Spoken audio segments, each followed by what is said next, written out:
सामने आ रही है। रुक कर लेते हैं उसका, खबर पहुंचा दें अपने दर्शकों तक। पाकिस्तान के फिर से कायराना हरकत सामने आई है। लोगों की आड़ पाकिस्तान ले रहा है, ये बड़ी खबर है। लोगों को ढाल बना रहा है पाकिस्तान, ये बड़ी खबर निकलकर सामने आई है। पाकिस्तान में कमर्शियल उड़ानें जारी हैं। कमर्शियल उड़ानें पाकिस्तान में अभी भी जारी हैं। नागरिक उड़ानों की आड़ पाकिस्तान ले रहा है, ये बड़ी खबर निकलकर सामने आ रही है। पाकिस्तान की कायराना हरकत निकलकर सामने आई है। ये पाकिस्तान फिर से ये कायराना हरकत कर रहा है। लोगों की आड़ इस वक्त पाकिस्तान ले रहा है। सिविलियंस को पाकिस्तान आगे कर रहा है एक तरीके से। ये उदय, ओवर टू यू।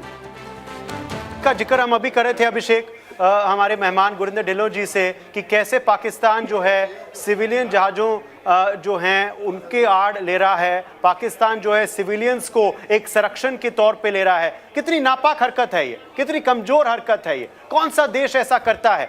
इसलिए विश्व को इसका संज्ञान लेना चाहिए। जैसे मैं पहले बता रहा था, शायद एक सऊदी का जहाज था, सऊदी अरेबिया के विदेश मंत्री शायद इस वक्त पाकिस्तान में ही हैं, आज ही पाकिस्तान में लैंड हुए थे, मध्यस्थता की कोशिश कर रहे हैं। मगर उनको भी हैरानी होनी चाहिए, उनको भी आश्चर्यचकितता होनी चाहिए कि किस तरह की हरकत कर रहा है पाकिस्तान। गुरिंदर ढिल्लों जी, देखिए किस तरह की हरकत पाकिस्तान कर रहा है। सिविलियन जहाजों को संरक्षण के तौर पे इस्तेमाल कर रहा है, लोगों की जान को जोखिम में डाल रहा है। भारत पे तो वार कर ही रहा है सिविलियंस पे। जैसे आप कह रहे थे कि ये एक ऐसा समय है जब हिंदू, सिख, मुस्लिम, ईसाई सब एक है, भारत के हर नागरिक एक है, मगर गुरुद्वारों को टारगेट कर रहा है, सिविलियन इलाकों को टारगेट कर रहा है, फिरोजपुर में बच्चों को, परिवारों को टारगेट कर रहा है, और वहां अपने खुद के नागरिकों को संरक्षण एक शील्ड के तौर पे यूज किया जा रहा है। हर दिन एक नए मुकाम तक गिर रहा है पाकिस्तान। गुरिंदर ढिल्लों जी, उनके डिफेंस मिनिस्टर, उनके ऑपोजिशन के पार्लियामेंटेरियन जैसे उधर अब पार्लियामेंट में बैठ के बात कर रहे हैं, आपको बिल्कुल लगेगा कि उनका डिस्कनेक्ट है।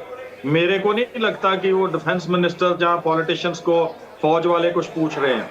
अगली बात है, मैं एक और चैनल पे जब इंटरेक्शन के लिए बैठा हुआ था, तो ये जो प्लेन है ये कोई बम्बार्डियर प्राइवेट 17 सीटर जेट था, और उसको वो बता रहे थे, क्योंकि ये प्राइवेटली मॉनिटर हो सकता है, कि एट ए टाइम इस प्लेन को जो रावलपिंडी से उठा और रियाद उतरना है उसने, और 40,000 फीट की हाइट पर चल रहा था, लेकिन उसको मॉनिटर करने वाले ऑलमोस्ट 6-7,000 लोग थे।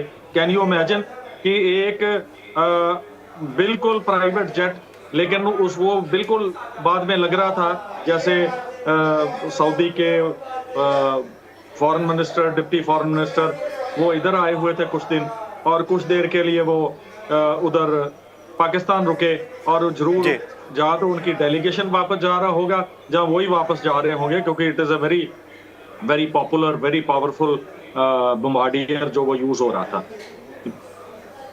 जी बिल्कुल। एक और सवाल मैं आपसे पूछूंगा, क्योंकि ये भी खबर अभी अभिषेक ने कुछ ही समय पहले हमारे दर्शकों के लिए ब्रेक किया था कि IMF का ये जो पहला किस्त है वो अप्रूव हो गया है।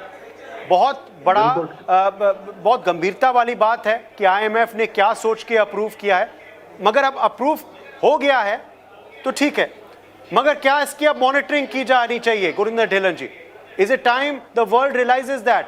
विश्व को यह देखना चाहिए कि कहां पैसे जाते हैं। हमें याद है डोनाल्ड ट्रंप के पहले कार्यकाल में पैसे रुक गए थे पाकिस्तान को जो पैसे मिलते थे अमेरिका द्वारा, वो रुक गए थे। एक बहुत बड़ा किस्त रोका था डोनाल्ड ट्रंप ने, तो शायद उनको दोबारा रोकना पड़ेगा। मगर तब तक IMF को क्या मॉनिटरिंग मैकेनिज्म्स